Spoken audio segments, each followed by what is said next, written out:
चलो स्टार्ट करते हैं। तो आज हम करेंगे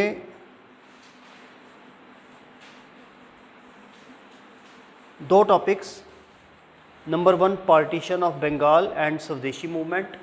लिख लो, partition of Bengal and Swadeshi movement.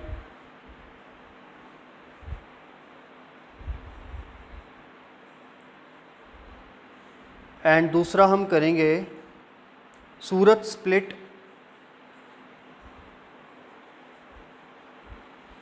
Surat split.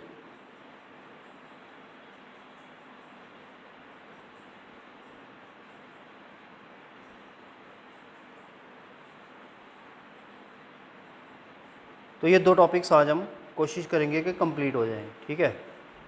दोनों बड़े इंपॉर्टेंट टॉपिक्स हैं। अगर बात करें पार्टीशन ऑफ बंगाल कब हुई थी तो 1905 में हुई थी। अगर कहीं के स्वदेशी मूवमेंट कब हुई थी वो भी 1905 में ही हुई थी। अगर बात करें सूरत स्प्लिट कब हुई थी तो 1907 में हुई थी, ठीक है।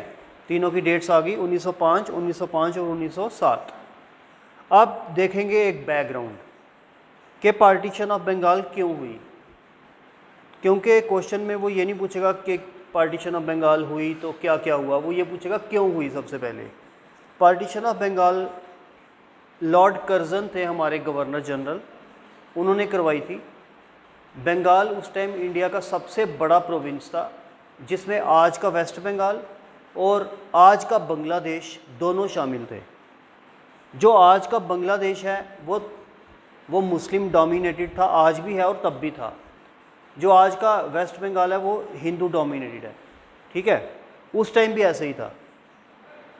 दूसरी बात ये कि बंगाल जो था वहाँ पे कांग्रेस की एक्टिविटी सबसे ज़्यादा थी। कांग्रेस इंडिया की ओनली नेशनल पार्टी थी। It was the only national party in India at that time.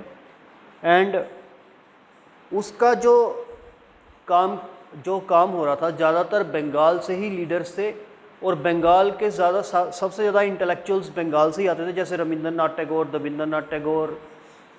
तो इसलिए अंग्रेज़ों ने ये सोचा अगर हम बंगाल को स्प्लिट कर दें दो हिस्सों में तो उससे क्या होगा, एक तो कांग्रेस की बैकबोन टूट जाएगी, दूसरा नेशनल मूवमेंट जो चल रही है उसमें फ़र्क पड़ेगा, और तीसरा हिंदू मुस्लिम में डिवीज़न होगा, डिवाइड एंड रूल होगा, ठीक है। तो ये तीन उनके उद्देश्य थे। बट अब ये मैंने कल जब लेक्चर स्टार्ट किए थे अपने हिस्ट्री के, मैंने कहा था गवर्नमेंट जब भी कोई चीज़ करती है तो वो लीगली करती है। अब वो लीगली ये नहीं कर सकते थे कि हम डिवाइड एंड रूल करेंगे, तो लीगली फिर उनको कोई बहाना चाहिए था, कोई एक्सक्यूज़ चाहिए था। They needed an excuse to execute this thing. So what was the excuse they found the excuse in this that Bengal is a very big province, it is unable to govern, and if we are governing it, we are facing difficulties in governing Bengal. So it is better to divide Bengal into two provinces, so for better governance, ठीक है, good governance. तो उन्होंने good governance का excuse लेकर बंगाल को दो हिस्सों में जो था वो डिवाइड कर दिया था, ठीक है। देन लेकिन इसके रेपरकशंस क्या हुए, इसका रिज़ल्ट क्या हुआ। अंग्रेज़ों ने तो सोचा था कि हिंदू मुस्लिम खुश हो जाएंगे कि ऐसा हुआ, बट इसके रिज़ल्ट्स उल्टे हुए। इसके रिज़ल्ट ये हुए कि ना तो हिंदू खुश हुए ना मुस्लिम खुश हुए, उल्टा वो उदास हो गए। उन्होंने सोचा कि इंडिया के अंदर पहली बार ऐसा हो रहा है कि लीगल तरीके से हिंदू मुस्लिम की डिवीज़न हो रही है, ठीक है। और उनको ये लगा कि ये नेशनल मूवमेंट को तोड़ना चाहते हैं, हिंदू मुस्लिम यूनिटी तोड़ना चाहते हैं, ठीक है। हाँ, एक बात है कि मुस्लिम्स जो थे वो ज़्यादा स्वदेशी मूवमेंट में शामिल नहीं हुए थे। स्वदेशी मूवमेंट जो कि पार्टीशन ऑफ बंगाल के रिज़ल्ट की वजह से आई थी वो हिंदू डोमिनेटेड थी, ठीक है। उसमें मुस्लिम पीजेंट्री एंड मुस्लिम ज़मींदार शामिल हुए तो सही, बट सिर्फ नाम के हुए, कम हुए, ज़्यादा उसमें हिंदू डोमिनेशन ही रहा, ठीक है। तो इसलिए हम ये कह तो सकते हैं कि हिंदू मुस्लिम यूनिटी रखी गई। स्वदेशी मूवमेंट का उद्देश्य ही ये था कि हिंदू मुस्लिम यूनिटी रखनी है। बट एक्चुअल में अगर हम देखें प्रैक्टिकल में तो मुस्लिम्स इसमें कम शामिल हुए थे। ठीक है, ज़्यादातर स्वदेशी मूवमेंट तिलक वगैरह और लाला लाजपत राय और लाल बाल पाल वगैरह ने डोमिनेट की थी, और इसमें हिंदू एलिमेंट ज़्यादा था क्योंकि इसमें हिंदू फेस्टिवल्स का काफ़ी यूज़ किया हुआ था। ठीक है, और जैसा कि इन्होंने आगे भी किया, और यहाँ से इसकी स्टार्टिंग हुई। ठीक है, गणेश फेस्टिवल वगैरह का यूज़ करके पैम्फलेट्स वगैरह बांटे गए। ठीक है, और ये चीज़ हुई थी। ठीक है, तो थोड़ा सा लिखेंगे हम। आप लिखिए पार्टीशन ऑफ बंगाल।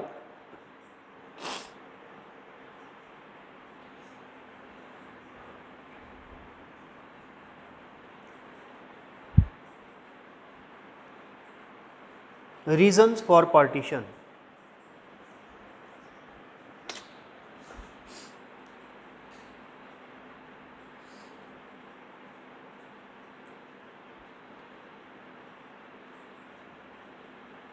तो थोड़ी सी इंट्रोडक्शन देंगे।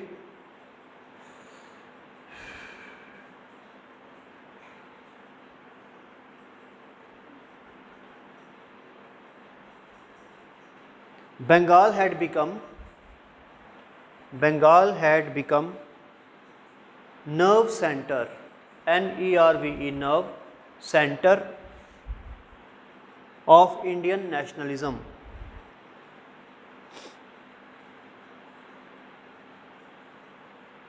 Therefore,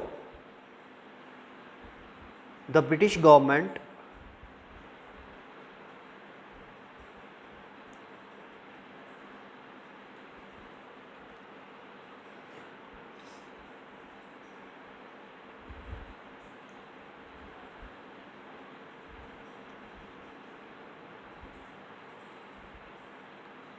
undo this thing. British government wanted to undo this thing.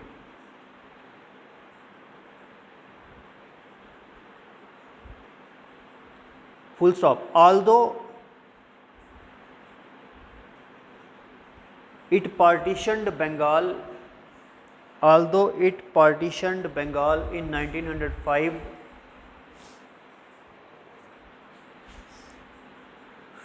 to improve the administration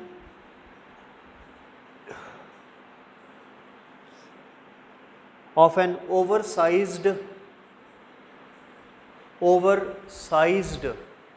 and under administered province, but the real objective was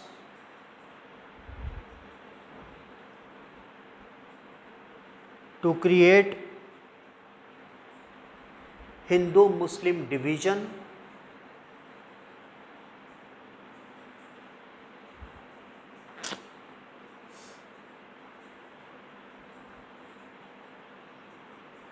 full stop.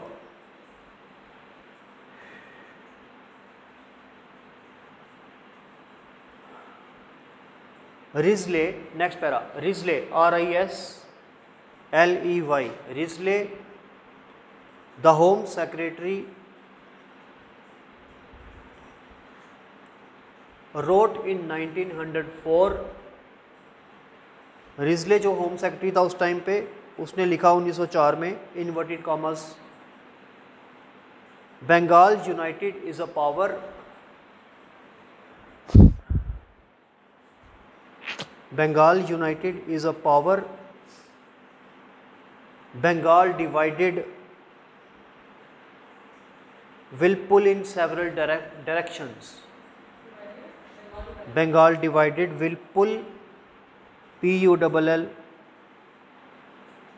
in several different ways. लिख लो, in several different ways. ये prelims में question आता है। ये किसने लिखा था? रिजले ने। Different ways, WAYS।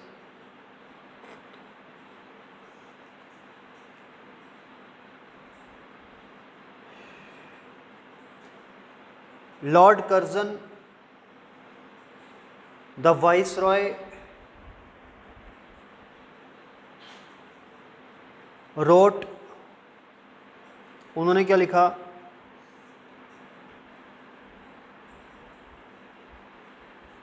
The intention of the partition, intention of the partition of Bengal was to, ये भी प्रीलिम्स में आता है, was to dethrone, DETHRONE, dethrone Calcutta from its position as the center from which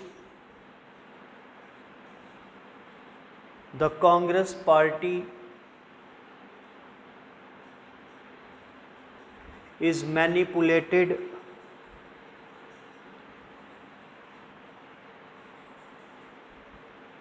throughout the Bengal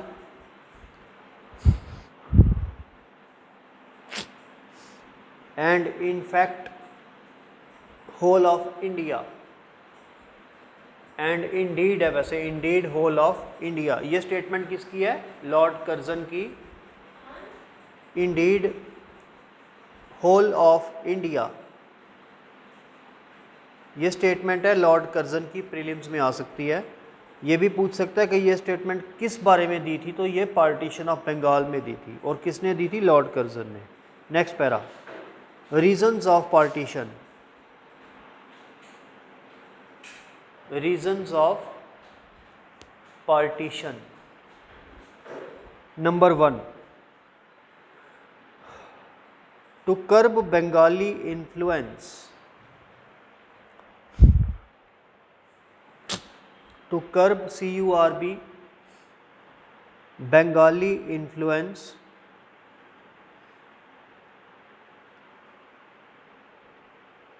by placing them under 2 administrations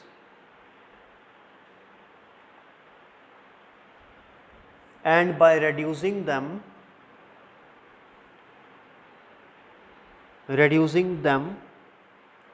to a minority in Bengal itself.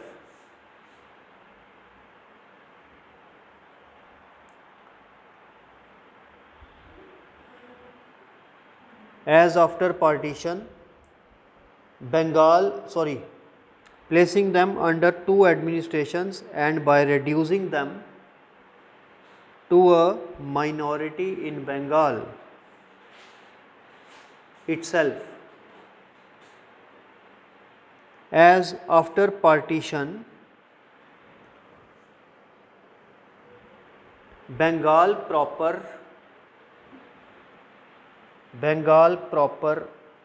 was to have Bengal proper PROPER was to have 17 million Bengalis, 17 million, 17 million Bengalis and 37 million Oriya, 37 million Oriya, ORIYA and Hindi speaking people.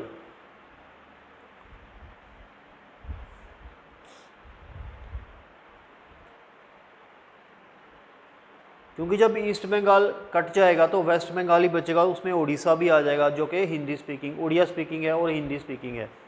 Next point, to create Hindu Muslim tensions.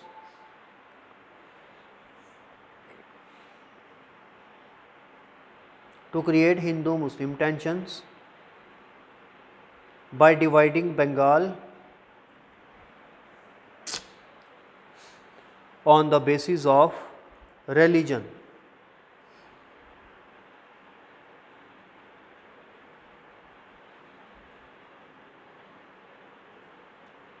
Next heading, partition.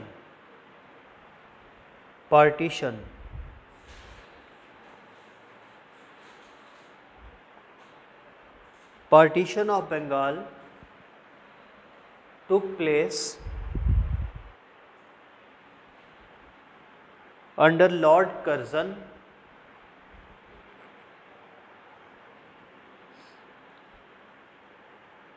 full stop on 20th July 1905 20 July 1905।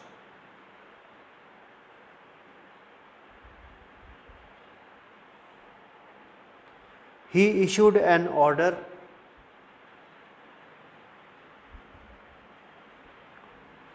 dividing Bengal into two parts,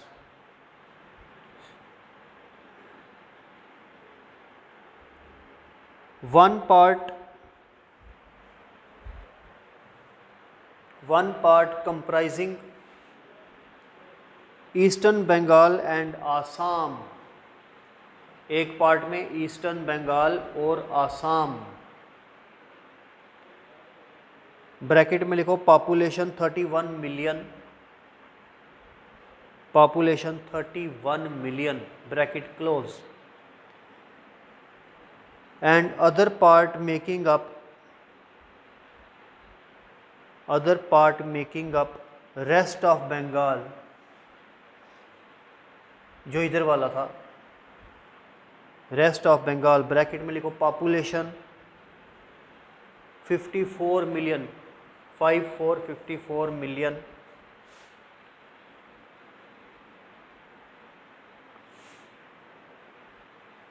comprising 18 million Bengalis, 18 million Bengalis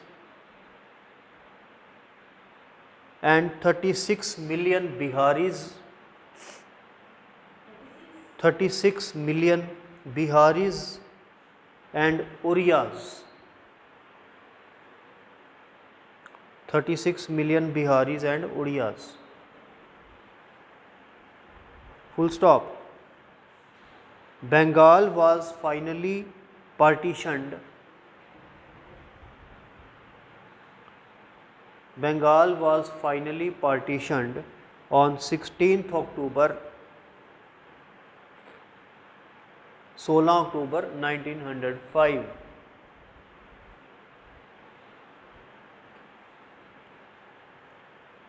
इसमें दो तीन चीज़ें याद रखने वाली ये हैं कि ज़्यादा मसला वेस्ट बंगाल वाला जो बंगाल है उसका नहीं बना था, इस वाले का बना था, हमारे वाले का, क्योंकि उसमें जो हिंदूस थे वो बंगाली जो थे वो मतलब उसमें उड़िया और वो भी आ गए थे ना अब, ठीक है। तो इसलिए वो देखो पहले तो अब आप कहोगे वो कैसे आ गए, मतलब पहले भी थे लेकिन पहले दूसरे बंगाली भी थे ना वेस्ट बंगाल वाले, अब वो अलग हो गए।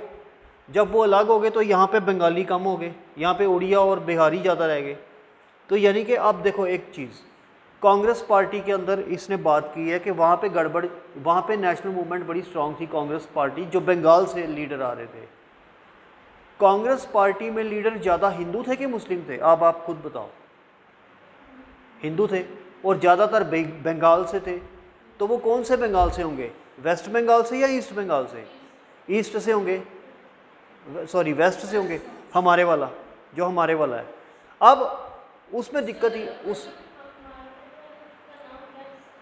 हाँ वेस्ट बंगाल ममता बनर्जी है ना, उधर वाला ईस्ट है, वो गलती कन्फ्यूजन मेरे को भी लगती है ठीक है। तो जो बांग्लादेश है वो ईस्ट बंगाल है, ठीक है। तो हमारे वाले में दिक्कत ये हुई कि उसमें बंगाली पॉपुलेशन कम होगी, उड़िया और बिहारी ज़्यादा होगी, ठीक है। उस वाले बंगाल वो वाले तो खुश थे, मुस्लिम देखिए अब इसमें ये परेशानी ये है कि एक बात आपको समझनी ये पड़ेगी कि अगर आप हिस्ट्री अच्छे से पढ़ोगे तो उसमें ये है कि जो ब्रिटिशर्स थे ना वो हिंदू और मुस्लिम कार्ड खेलते थे। कभी वो हिंदूस के साथ होते थे, कभी वो मुस्लिम के साथ होते थे, कभी वो हिंदूस के साथ होते थे, कभी वो मुस्लिम। ये आप देखो 1890 से लेकर या 1885 से स्टार्ट करो देखना, वो पहले वो थे मॉडरेट्स के साथ जब कांग्रेस बनी, यानी कि तब वो हिंदूस के साथ थे, तभी तो उन्होंने कांग्रेस बनाई, ठीक है। फिर 1906 में मुस्लिम लीग बनी, उस टाइम पे वो मुस्लिम के साथ हो गए, और साथ में उन्होंने पार्टीशन ऑफ बंगाल किया, वो भी 1905 में किया। यानी कि 1885 में वो हिंदूज के साथ थे, 1905 में वो मुस्लिम के साथ थे। ठीक है, अब जब आगे आगे चलोगे तो आपको दिखेगा कि वो कभी जैसे खिलाफत के टाइम वो हिंदूज के साथ थे, ठीक है, जब 1917-18 का टाइम है जो, ठीक है, आगे आगे आपको पता चलेगा कि ये कभी फिर से हिंदूज के साथ होते थे, कभी मुस्लिम के साथ होते थे। उसका रीज़न क्या था? उसका रीज़न ये था कि कभी हिंदू डेलीगेशन इनसे मिलने जाती थी, कभी मुस्लिम डेलीगेशन इनसे मिलने जाती थी। जब हिंदू डेलीगेशन मिलने जाती थी, अपनी डिमांड्स रखती थी, तो वो इनकी बात मानते थे।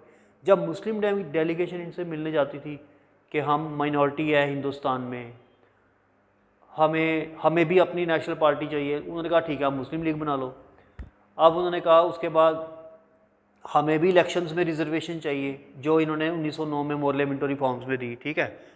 वो मुस्लिम जो 1909 में आप पढ़ोगे मोरले मिंटो रिफॉर्म, ठीक है, तो उसमें मुस्लिम्स को रिजर्वेशन मिला था, ठीक है, वो मुस्लिम्स के कहने पे ही मिला था। यानी कि 1906 से लेकर 1909 तक ये पूरे मुस्लिम के साथ थे, और ये बार बार मुस्लिम डेलीगेशन शिमला में जाती थी इनसे मिलने के लिए। शिमला इनकी कैपिटल थी, समर कैपिटल, तो वो अपनी डिमांड्स मनवाती थी, ठीक है। अब देखो जब हमें आज़ादी मिली 1947 में, तब क्या हुआ? तब इन्होंने मुस्लिम की बात मानी कि हिंदूज की मानी? सोचो, इन्होंने मुस्लिम की बात मानी, दोनों की नहीं मानी। हिंदूज तो चाहते थे कि पाकिस्तान नहीं बने, क्यों? क्योंकि राज तो हिंदुओं का ही होना था, क्योंकि मेजॉरिटी हिंदूज की थी। मुस्लिम ने तो रहना ही माइनॉरिटी में था, तो हिंदूज क्यों चाहते कि पाकिस्तान बने? हिंदूज तो चाहते ही नहीं थे, लेकिन मुस्लिम चाहते थे पाकिस्तान बने। उनको पता था हमारा रूल कभी आएगा नहीं, तो इन्होंने बात किसकी मानी? इन्होंने मुस्लिम्स की बात मानी, तभी इंडिया को दो हिस्सों में डिवाइड किया। समझे मेरी बात? और ये क्यों मानी? क्योंकि बार बार मुस्लिम डेलीगेशन जाती थी कि हम तो मारे जाएंगे, हम मारे जाएंगे, हमने आपका दोस्ती इतने 100 साल रखी है, हमारी भी बात मान लो, प्लीज़ मान लो। बार बार डेलीगेशन जाते थे, गिफ्ट लेके जाते थे, तो उन्होंने मान ली बात। एक बात बताऊँ, 1946 में कैबिनेट मिशन आया था, उसने पाकिस्तान की डिमांड को रिजेक्ट कर दिया था। कैबिनेट मिशन ने जो कहा था, कैबिनेट मिशन ने पाकिस्तान की डिमांड को रिजेक्ट कर दिया था, लेकिन अगले साल माउंटबेटन प्लान आया जिसने पाकिस्तान की रिक्वेस्ट को मान लिया। ठीक है ना, क्या ये याद रखना, प्री में आता है, कैबिनेट मिशन ने रिजेक्ट किया था। तो मुस्लिम्स की मानते थे कभी बात, ये कभी हिंदूज़ की मानते थे। और ज़्यादातर अगर आप देखोगे ना, स्टार्टिंग में 1885 में हिंदूज़ की बात मानी है, उसके बाद इन्होंने मुस्लिम्स की ज़्यादा मानी है। सिर्फ एक खिलाफत के टाइम पर ही इन्होंने हिंदूज़ की मानी है, उसके अलावा ज़्यादातर ये मुस्लिम की साइड ज़्यादा रहे हैं, ठीक है, क्योंकि वो माइनॉरिटी थे। आगे चलते हैं।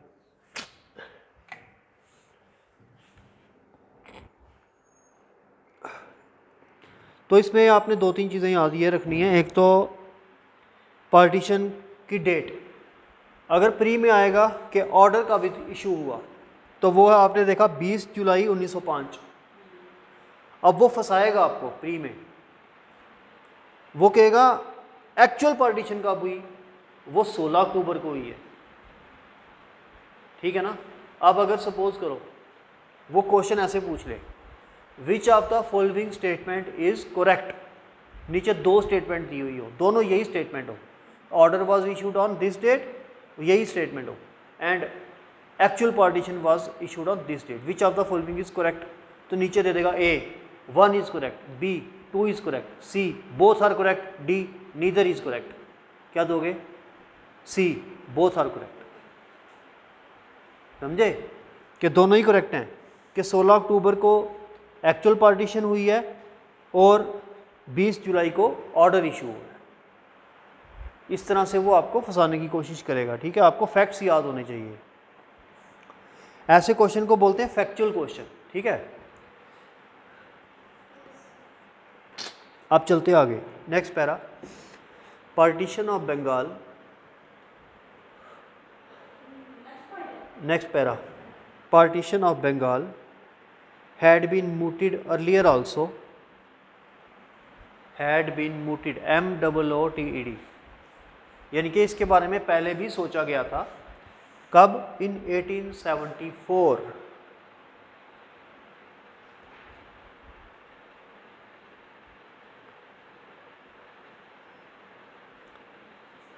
Full stop. Assam's chief commissioner, किसने प्रपोज किया था? असम के चीफ कमिश्नर ने, नाम क्या था? William Ward. William WARD, Ward, हाँ, had proposed it.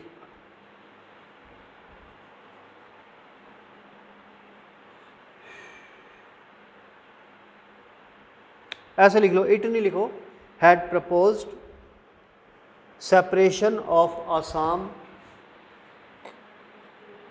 And Sylhet, SYLHET, Sylhet,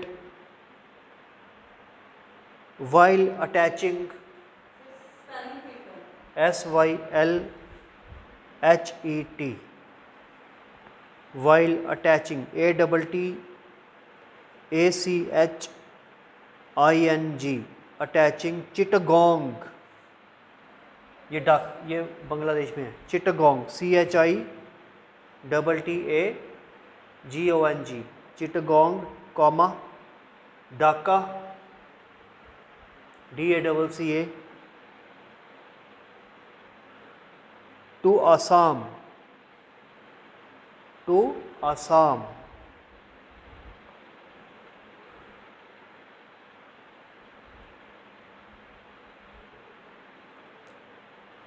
full stop.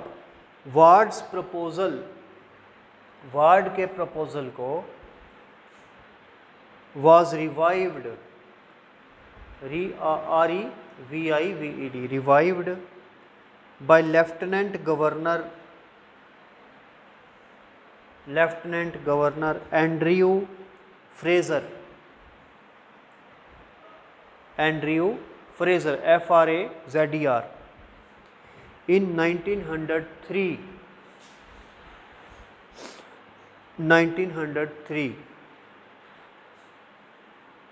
which materialized into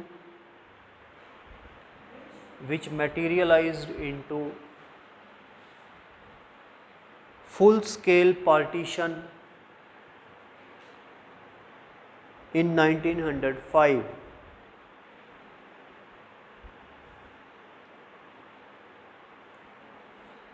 अब लिखो consequences of partition।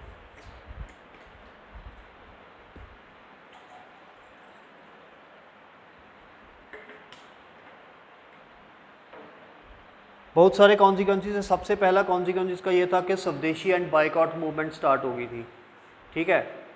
कांग्रेस में एक्सट्रीमिस्ट ने ये मूवमेंट स्टार्ट की थी, ठीक है। तो बाकी ये था कि प्रोटेस्ट वगैरह काफ़ी ज़्यादा हुए थे। हिंदूज मुस्लिम्स ने एक दूसरे के हाथ पे राखी बांधी थी, यूनिटी एंड सॉलिडारिटी शो की थी, और गवर्नमेंट ने इसका काफ़ी रिप्रेशन किया था स्वदेशी मूवमेंट का, ठीक है। तो पहला point,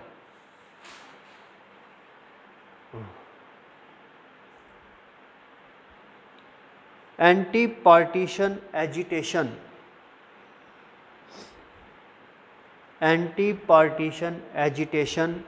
started on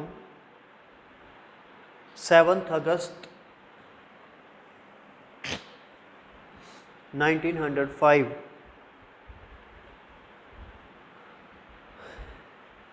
even before actual partition took place,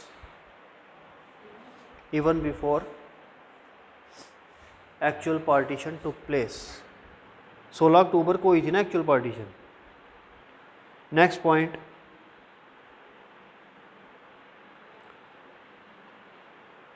the anti partition movement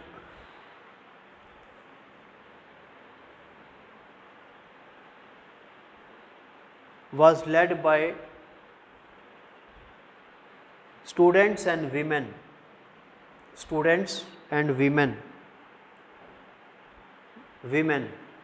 Hindus and Muslims alike, Hindus and Muslims alike, ALIKE.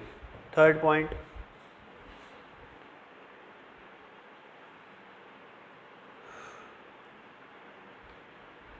this movement energized, energy से बना, energized the nationalists, इसने बाकी स्टेट्स के नेशनलिस्ट को भी energised कर दिया, in Bombay, Madras and north India. Bombay, Madras and north India. Next point, swadeshi and boycott. Swadeshi and boycott became the slogans of the movement.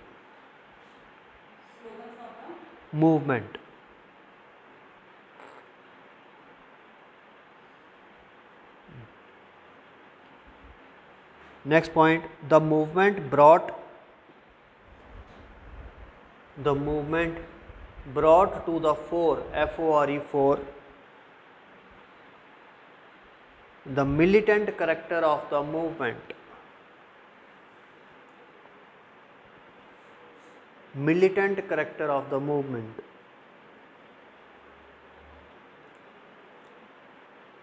Many revolutionary terrorist organizations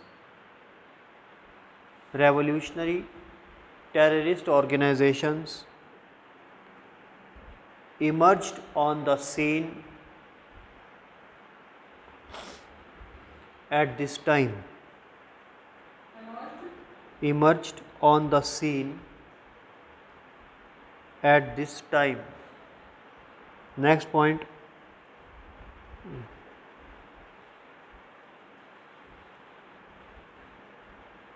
because of the movement,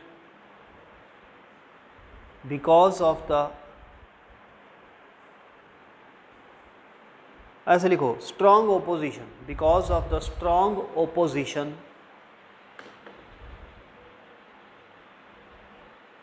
to the partition,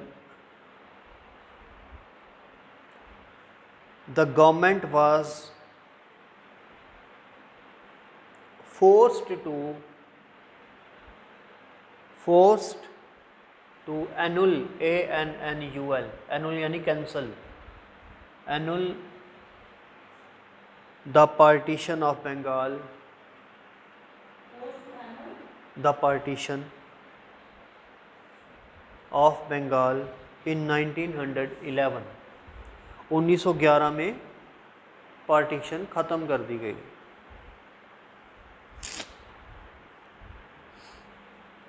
बस ये point ज़रूरी है कि last 1911 में ये partition को cancel कर दिया था. ये स्वदेशी मूवमेंट की वजह से ही हुआ था. ठीक है. नेक्स्ट हेडिंग, स्वदेशी मूवमेंट.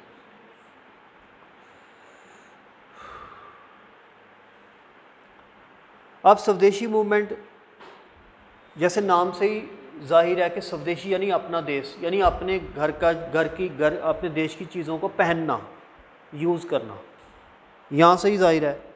स्वदेशी मूवमेंट के दो, ये तो आपको पता ही है कि पार्टीशन के ख़िलाफ़ थी. ये दो पहलू थे इसके, दो चीज़ें थी इसके अंदर, एक स्वदेशी और दूसरा बायकॉट, यानी कि अपने देश की चीज़ों को अपनाना और बाहर अंग्रेज़ों की चीज़ों को बायकॉट करना. जैसे उनकी कपड़े, उनकी वाइन, लिकर शॉप्स जो होती थी देश में, उनका जो भी सामान था उसको तोड़ फोड़ करना. ठीक है. लेकिन आप एक चीज़ याद रखो, इस मूवमेंट में, स्वदेशी मूवमेंट में ज़्यादातर कांग्रेस के यंग एलिमेंट्स, जिसमें लाल बाल पाल, ये ज़्यादा एक्टिव थे और मॉडरेट्स इतने एक्टिव नहीं थे. नंबर 1. नंबर 2 के स्वदेशी मूवमेंट की वजह से कांग्रेस के अंदर 1907 में, यानी 2 साल के बाद, स्प्लिट पड़ गई, फूट पड़ गई, जिससे ये हुआ मॉडरेट्स और एक्सट्रीमिस्ट अलग अलग हो गए 1907 में. ये जो स्प्लिट थी ये 1905 से ही स्टार्ट हो गई थी. दादा भाई नौरोजी कांग्रेस के प्रेसिडेंट थे 1905 में और 6 में. 5 में इस वजह से स्टार्ट हुई थी स्प्लिट कि एक्सट्रीमिस्ट चाहते थे कि हम कांग्रेस का जो हर साल जो रेजोल्यूशन होता है, जो 1905 का रेजोल्यूशन था, वो उसमें स्वदेशी रेजोल्यूशन पास करें और बाइकआउट रेजोल्यूशन पास करें। रेजोल्यूशन क्या होता है? रेजोल्यूशन होता है कि कांग्रेस ने ये बोल दिया लीगल तरीके से कि हम इसको मूवमेंट को ओपोज कर रहे हैं और स्वदेशी को अपना रहे हैं और बाइकआउट को भी मतलब चलाएंगे, कैंपेन चलाएंगे। एक्सट्रीमिस्ट कांग्रेस को ये कहते थे कि ये रेजोल्यूशन लाओ, लेकिन मॉडरेट्स डरते थे। मॉडरेट्स इसलिए डरते थे कि कहीं गवर्नमेंट हमको अरेस्ट ना कर ले अगर हम ये रेजोल्यूशन पास करेंगे बाइकआउट का। स्वदेशी का तो चलो ठीक है, लेकिन बाइकआउट का रेजोल्यूशन कांग्रेस अगर पास करे तो गवर्नमेंट अरेस्ट भी कर सकती है ना। लेकिन एक्सट्रीमिस्ट मानते नहीं थे, तो उनकी वजह से मॉडरेट्स को ये रेजोल्यूशन चलो किसी तरीके से पास करना पड़ा। जब रेजोल्यूशन पास हो जाता है दिसंबर में, हर साल दिसंबर में सेशन होता है कांग्रेस का, तो इसका मतलब ये होता है कि अगले साल पूरा साल बाइकआउट किया जाएगा देश में। स्वदेशी भी करना पड़ेगा, बाइकआउट भी करना पड़ेगा लोगों के द्वारा, ठीक है। मतलब कांग्रेस लीडर ये ऐसा करेंगे। तो 1905 में आपने देख लिया कि क्या हुआ कि इन दो रेजोल्यूशन की वजह से झगड़ा हुआ, अल्टीमेटली रेजोल्यूशन पास हो गए। 1906 में ये झगड़ा पड़ा कि एक्सट्रीमिस्ट कहते तिलक को प्रेसिडेंट बनाओ, तिलक को प्रेसिडेंट बनाओ, लेकिन वो कहते कि नहीं प्रेसिडेंट हमारा बनेगा। अल्टीमेटली दादा भाई नौरोजी जो कि grand old man of India जिसको कहा जाता है, वो बूढ़ा था तो उसको बना दिया प्रेसिडेंट, सो दैट एक्सट्रीमिस्ट मान जाए, क्योंकि किसी बुज़ुर्ग को खड़ा कर दो तो दूसरे लोग भी चुप कर जाते हैं। तो 1906 में स्प्लिट जो थी होते होते बच गई, लेकिन 1907 में अल्टीमेटली स्प्लिट हो ही गई। मॉडरेट्स ने एक्सट्रीमिस्ट को कांग्रेस से बाहर निकाला, जैसे ही बाहर निकाला सारे एक्सट्रीमिस्ट को गवर्नमेंट ने अरेस्ट कर लिया और वो 1916 तक अरेस्ट ही रहे। 10 साल वो अंदर ही रहे जेल में, ठीक है, 9-10 साल। कुछ बाहर चले गए यानी एब्रॉड चले गए, कुछ अंडरग्राउंड हो गए, ठीक है। तो ये स्प्लिट का है। और स्वदेशी का देख लेते हैं, तो आप लिखो स्वदेशी।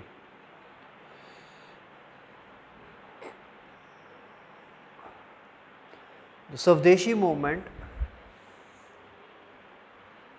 was the direct result of partition of Bengal.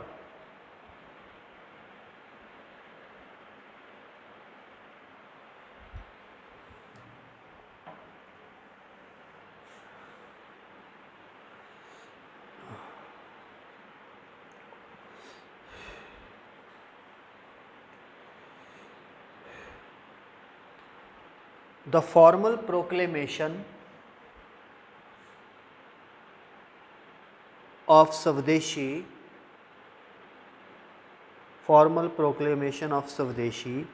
was made on 7 August 1905 in Calcutta.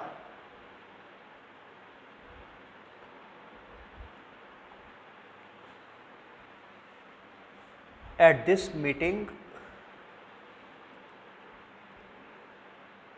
meeting, the famous boycott resolution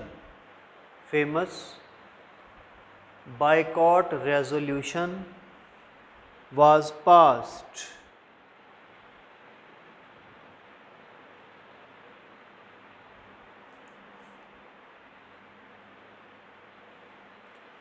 Next para, the day partition took place।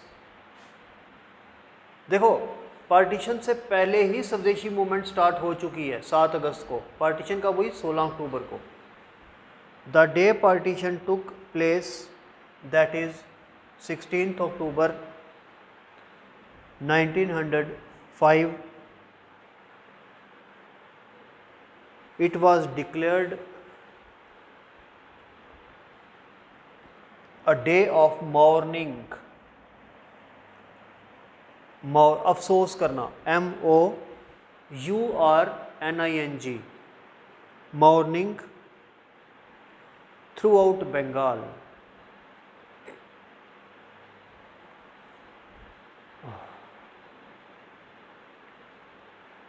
In Calcutta, hartal was declared. In Calcutta, hartal was declared. Hartal, HARTAL, was declared.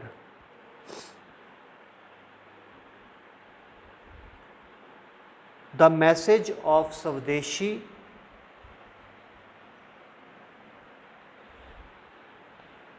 and boycott of foreign goods,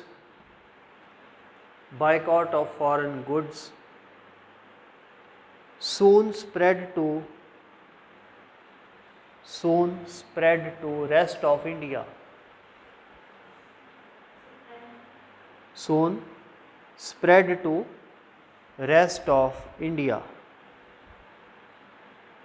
very important. अब आगे next para, Tilak took the movement to Poona. Tilak movement को कहाँ लेके गया? पूना में। ये basically था भी पूना का, तिलक जो था।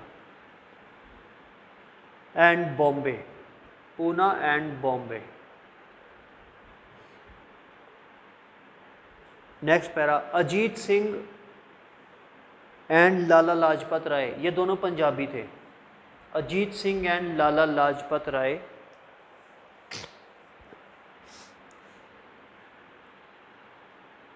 Spread the movement to Punjab.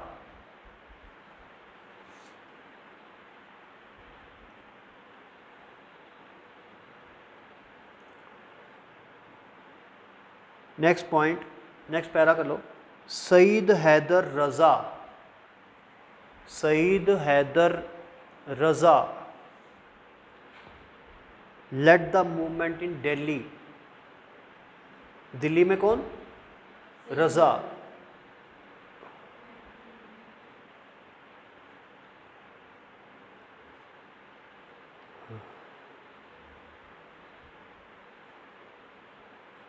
Next point, next para, Chidambaram Pillai, ये साउथ का था। Chidambaram Pillai spread the movement to Madras. जहाँ पे भी पिल्ले दिखा वो मद्रास टिक कर देना है, ठीक है। जहाँ पे भी अजीत सिंह दिखा या लाला लाजपत राय का, पंजाब टिक कर देना है, ठीक है। Next para, very very important point for prelims. Next para, the Indian national Congress, Indian national Congress adopted the Swadeshi call, adopted the Swadeshi call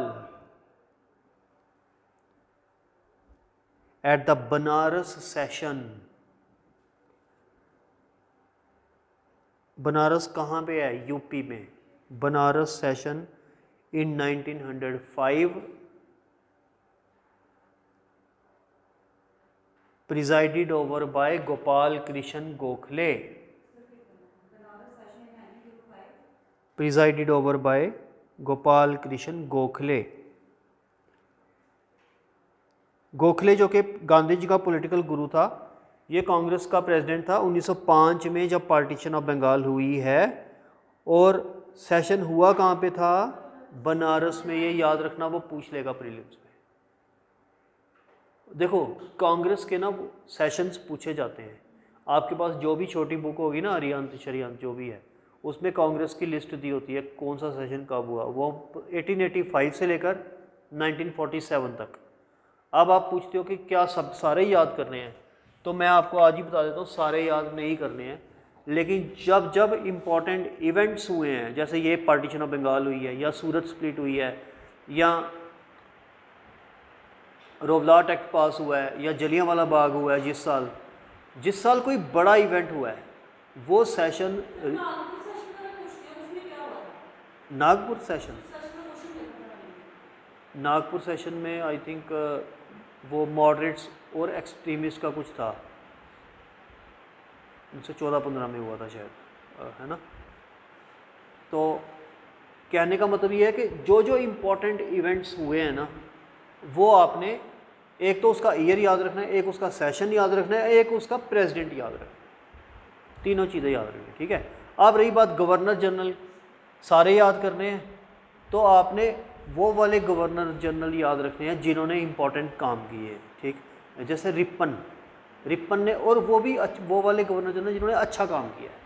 बुरा काम तो सब ने किया, लेकिन अच्छे वाले जो है ना, रिपन वगैरह ये अच्छे हैं।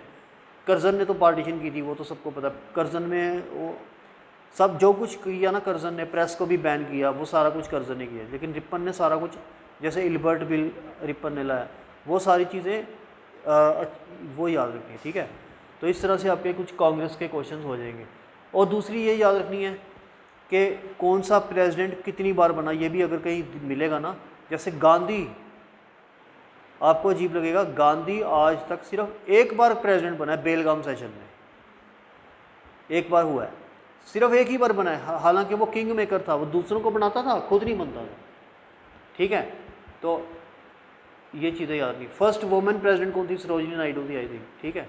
इस तरह की चीज़ें जो है वो देखो, पहले के जब IAS का पेपर था तब ये चीज़ें बहुत पूछते थे। आजकल ये चीज़ें इन्होंने कम कर दी हैं पूछनी, क्योंकि आजकल कंसेप्ट पे ज़्यादा पूछ रहा है, फैक्ट पे कम पूछ रहा है, कंसेप्ट पे ज़्यादा पूछ रहा है। क्यों हुआ पार्टीशन, हुई तो क्यों हुई, और ये प्रीलिम्स में ही।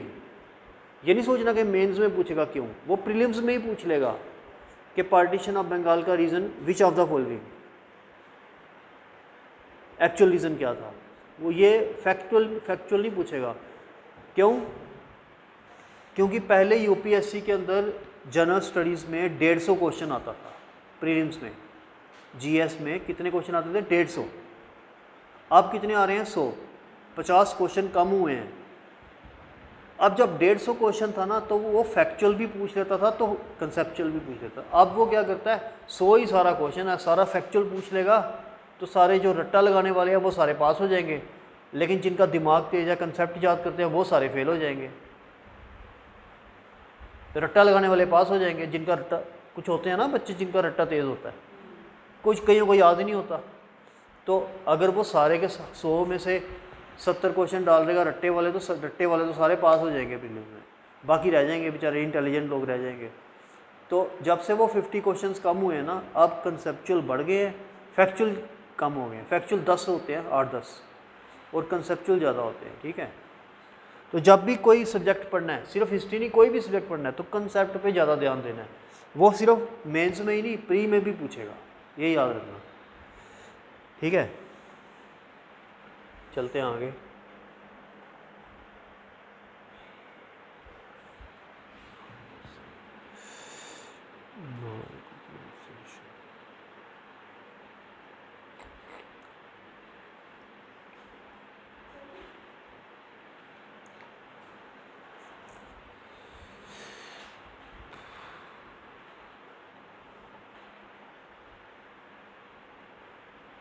At the session famous boycott resolution was passed, ठीक है।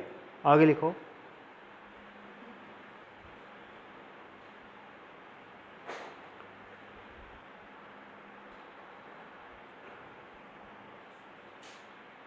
अच्छा।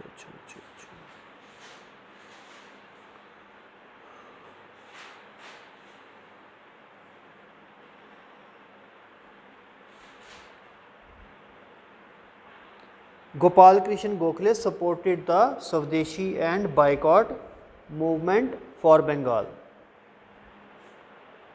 However, यहाँ से डिफरेंसेस क्रिएट हुए start.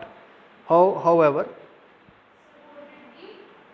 supported the boycott movement for Bengal.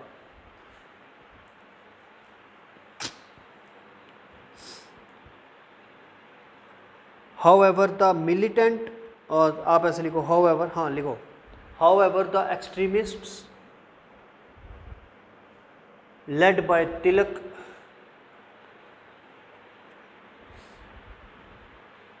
Nagpur session में ना कांग्रेस का कॉन्स्टिट्यूशन बना था, को याद आया, कॉन्स्टिट्यूशन बना था पहली बार नागपुर सेशन में, इसलिए वो फेमस है। हर एक पॉलिटिकल पार्टी का एक कॉन्स्टिट्यूशन होता है, तो आई थिंक जहाँ तक मेरे को याद आया 90% वही है कि कॉन्स्टिट्यूशन बनाया गया था नागपुर सेशन में।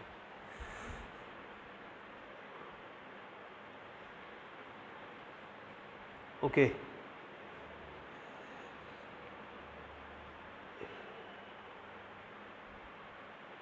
तो extremists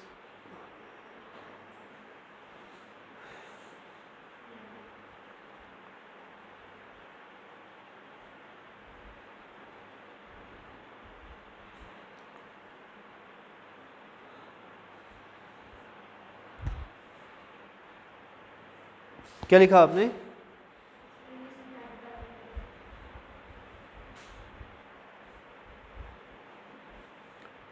lead by Tilak, Bipin Chandra Pal, Lala Lajpat Rai and Aurobindo Ghosh.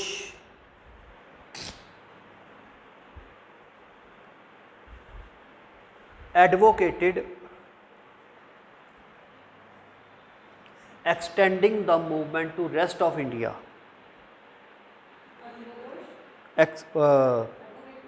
Advocated extending the movement to rest of India.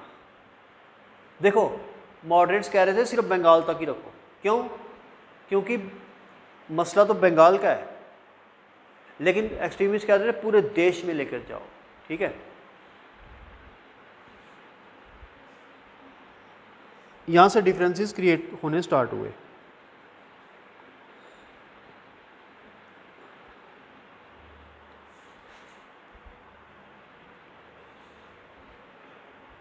Next para.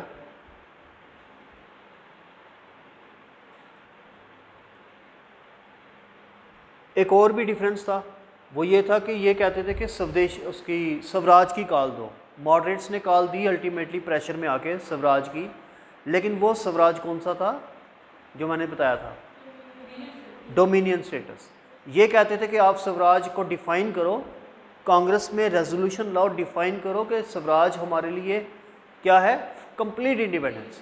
तो एक तो ये डिफरेंस था कि स्वराज की डेफिनेशन क्या है, दूसरा ये था कि स्वदेशी और बाइकॉट को रेस्ट ऑफ इंडिया में भी लेके जाना है, बंगाल से बाहर लेके जाना है, लेकिन मॉडरेट्स कहते थे नहीं, बंगाल तक ही रखो। एक डिफरेंस तीसरा ये भी था कि मॉडरेट्स स्वदेशी को तो सपोर्ट करते थे लेकिन बाइकॉट को सपोर्ट नहीं करते थे। ये लोग एक्सट्रीमिस्ट यंग थे, तो इनको स्वदेशी में ना कुछ मज़ा नहीं आता था, वो टोपी पहन के खादी पहन के घूमना। ये कहते थे कि तोड़ फोड़ करें, तो वो तोड़ फोड़ मीन्स बाइकॉट, तो ये कहते थे बाइकॉट का रेजोल्यूशन लाओ, वो लाते नहीं थे। तो तीन डिफरेंसेस थे, एक बाइकॉट का लाना, एक रेस्ट ऑफ इंडिया, और तीसरा स्वराज की डेफिनेशन। ठीक है, इसी की वजह से सूरत स्प्लिट हुई। देखो पार्टीशन ऑफ बंगाल, स्वदेशी मूवमेंट और सूरत स्प्लिट, ये तीनों एक दूसरे से लिंक्ड है। ठीक है ना, ये तीनों एक दूसरे से लिंक्ड है। आपको ये भी क्वेश्चन आ सकता है कि इन तीनों को क्रोनोलॉजिकल ऑर्डर में लगाओ, मिक्स करके देगा नीचे, पार्टीशन ऑफ बंगाल, स्वदेशी और सूरत स्प्लिट। तो पहले क्या आएगा? पहले स्वदेशी, क्योंकि वो पहले आई ना, फिर पार्टीशन हुआ। ठीक है, हालांकि ज़्यादातर लोग ये लिख देते हैं कि पार्टीशन फिर स्वदेशी, स्वदेशी पहले आई है फिर पार्टीशन हुई है। हाँ, अनलेस अनटिल उसने ये ना लिखा हो कि स्वदेशी के ऑर्डर ऑफ पार्टीशन, अगर ऑर्डर बोलेगा तो वो फिर ऑर्डर पहले आया है, लेकिन एक्चुअल पार्टीशन बाद में हुई है। तो पहले स्वदेशी, फिर पार्टीशन, फिर सूरत स्प्लिट। ठीक है,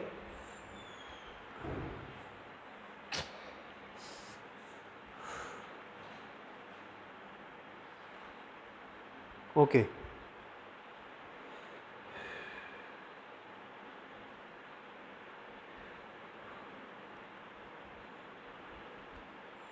The difference was also on the point, the difference was also on the point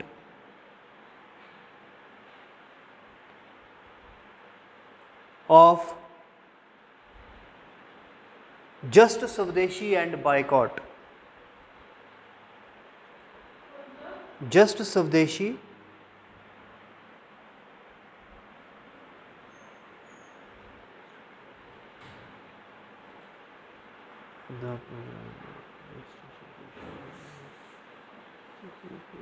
sorry एक second,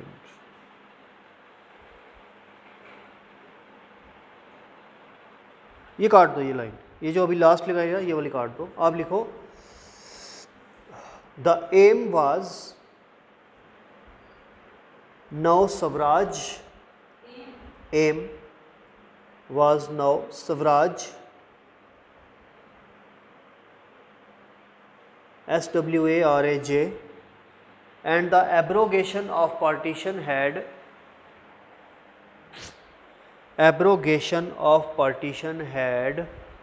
taken a back seat. मतलब अब एम क्या बन गया था हमारा, स्वराज लेना है।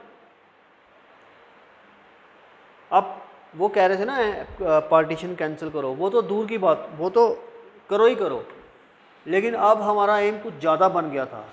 अब ये बन गया था कि स्वराज ही चाहिए, पार्टीशन तो पीछे रह गया, अब हमें आज़ादी चाहिए। ठीक है, आगे चलते हैं, next para.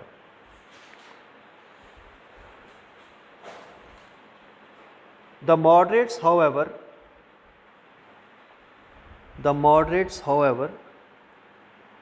not yet willing. Moderates, however, were not yet willing to go that far.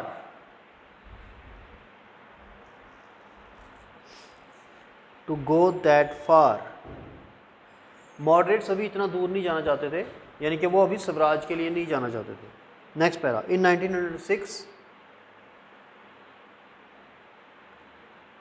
however the Congress at its Calcutta session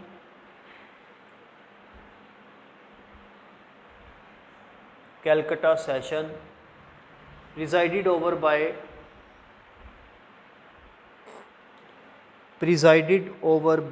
Dada Bhai Nauroji,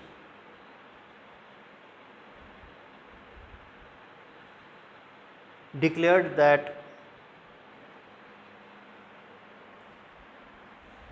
goal of INC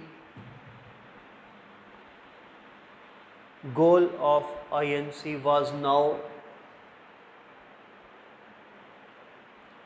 self-government or Swaraj. Self-government or Swaraj, like that of United Kingdom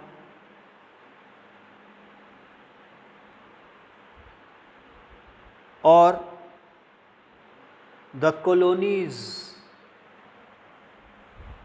United kingdom और the colonies, full stop, यानी कि dominion status.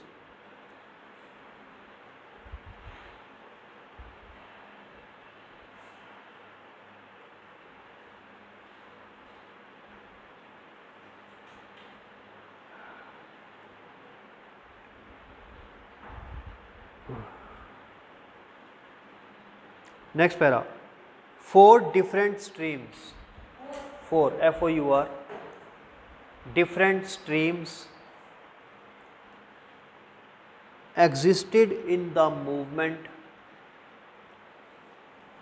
side by side. Number 1, mendicancy, MENDICANCY, mendicancy. Number 2, constructive Swadeshi.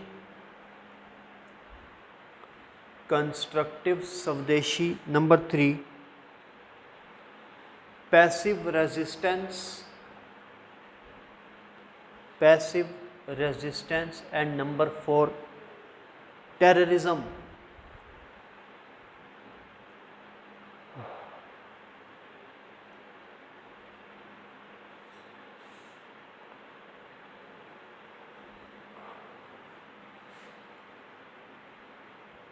Next heading, salient features of Swadeshi movement.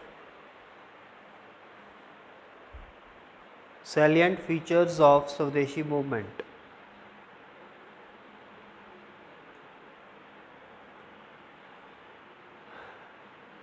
Number 1, among the several forms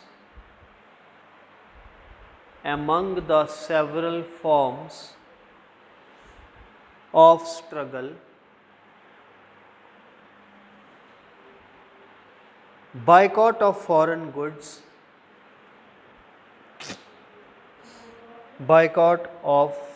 goods became most popular.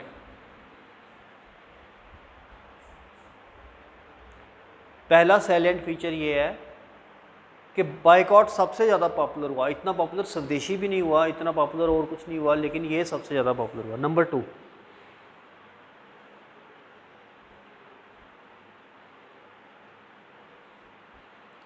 Mass mobilisation, MASS, mobilisation dash public meetings, processions, PROCESSIONS were innovated, INNOVATED. Next, third point,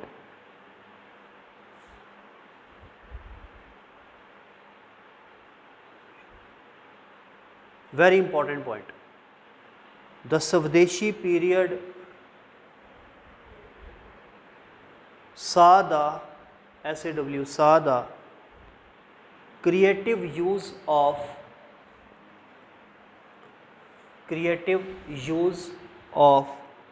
traditional popular festivals,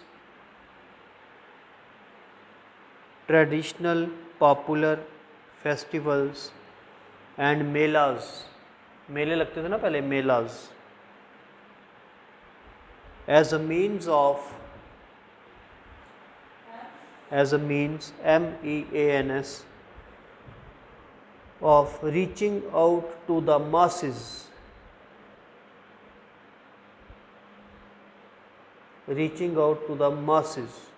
full stop. The Ganpati and Shivaji festivals popularized by Tilak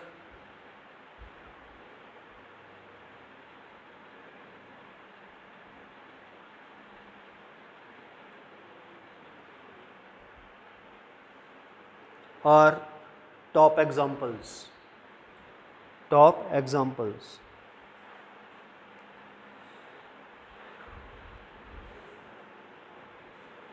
Full stop. Also, चलो ये छोड़ो, next para आप लिखो,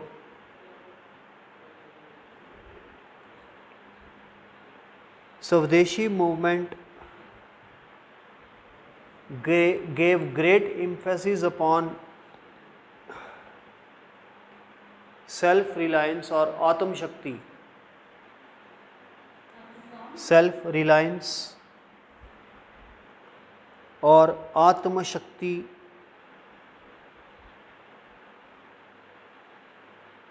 full stop. Next point, हाँ, it was perhaps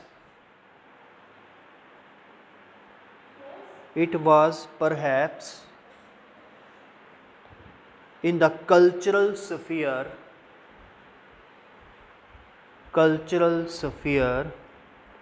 that impact of Swadeshi movement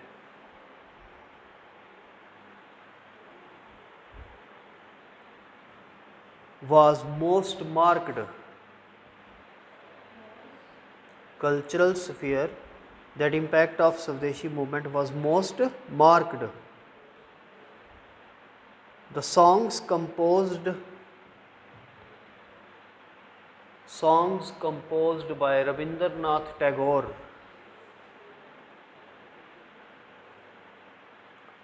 Rajnikanta Sen,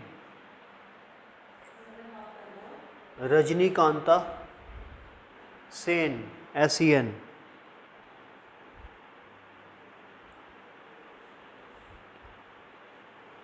Mukund Das, MUKANDA Das,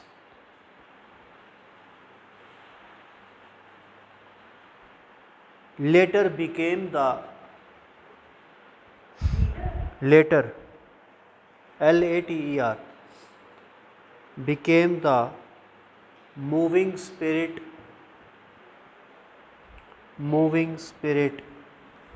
for nationalists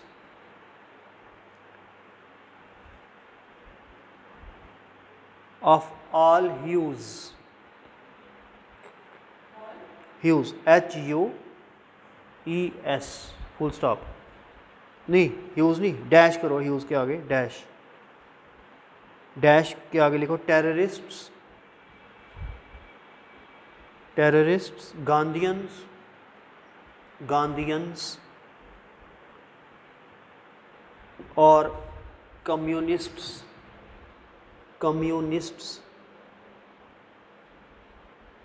and are still popular जो इस time पे गाने लिखे गए थे वो आज भी पॉपुलर हैं और वो सब में फेमस थे, चाहे वो टेररिस्ट थे चाहे कोई भी था। ठीक है, आगे चलते हैं।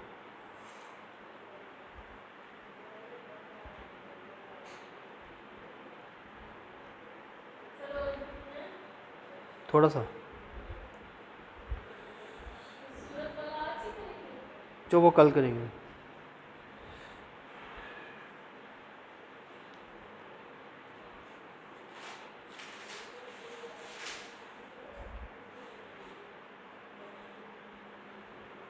Why the movement failed? Heading: Why the movement failed? तो जब भी ऐसा क्वेश्चन आए, क्योंकि इंडिया में बड़ी सारी मूवमेंट्स हुई हैं, मेंस में कोई भी ऐसा क्वेश्चन आए तो आपने बड़े सारे पॉइंट्स लिख कर, मैंने पहले बताया कि आपने लिख देना कि इंडियंस के पास इतने ज़्यादा रिसोर्सेज नहीं थे। पहला पॉइंट तो रिसोर्सेज का लिख दो, फिर लिख दो कि इनके अंदर कोऑर्डिनेशन नहीं था क्योंकि इंडिया बहुत बड़ा था और लीडर्स के अंदर कोऑर्डिनेशन नहीं था। तीसरा लिख दो मॉडरेट्स एक्सट्रीमिस्ट में आपस में डिफरेंसेस थे। चौथा लिख दो कि कोई भी मूवमेंट जब चलती है तो एक ना एक दिन तो वो ख़त्म ही होती है ना, ये तो है नहीं कि हमेशा चलती रहेगी, तो इसको एक दिन तो ख़त्म होना ही था धीरे धीरे, इसलिए ख़त्म हुई। और पाँचवा कि गवर्नमेंट ने जब लाठी चार्ज स्टार्ट किया, रिप्रेशन स्टार्ट किया, तो मूवमेंट खुद ब खुद लास्ट में जब एक्सट्रीमिस्ट को अरेस्ट कर लिया सूरत स्प्लिट के बाद, तो मूवमेंट खुद ब खुद कम हो गई। ठीक है, तो लिखो why the movement failed. Number 1, the government came down with a heavy hand,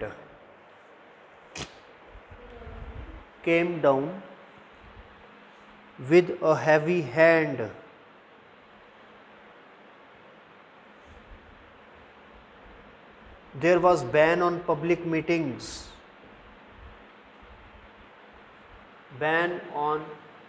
it imposed, लिख दो, गवर्नमेंट ने इम्पोज कर दिया, it impose ban on public meetings, processions, PROCESSIONS, and the press.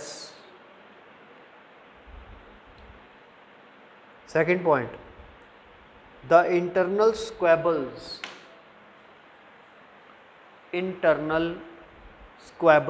SQUABBLES, वही एक्सट्रीमिस्ट और आप मॉडरेट्स की जो बनती नहीं थी, internal squabbles and specially the Surat split. Point number 3,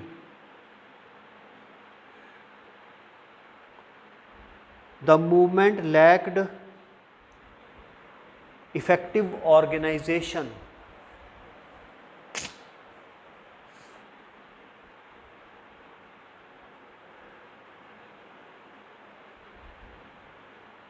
point number 4, the movement declined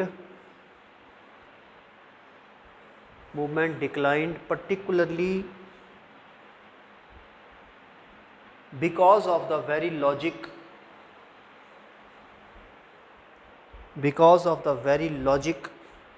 that logic that mass movements cannot be carried on, cannot be sustained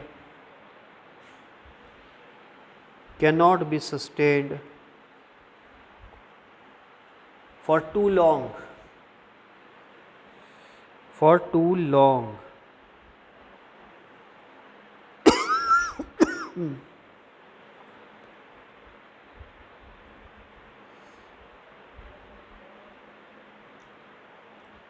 बस यही करेंगे।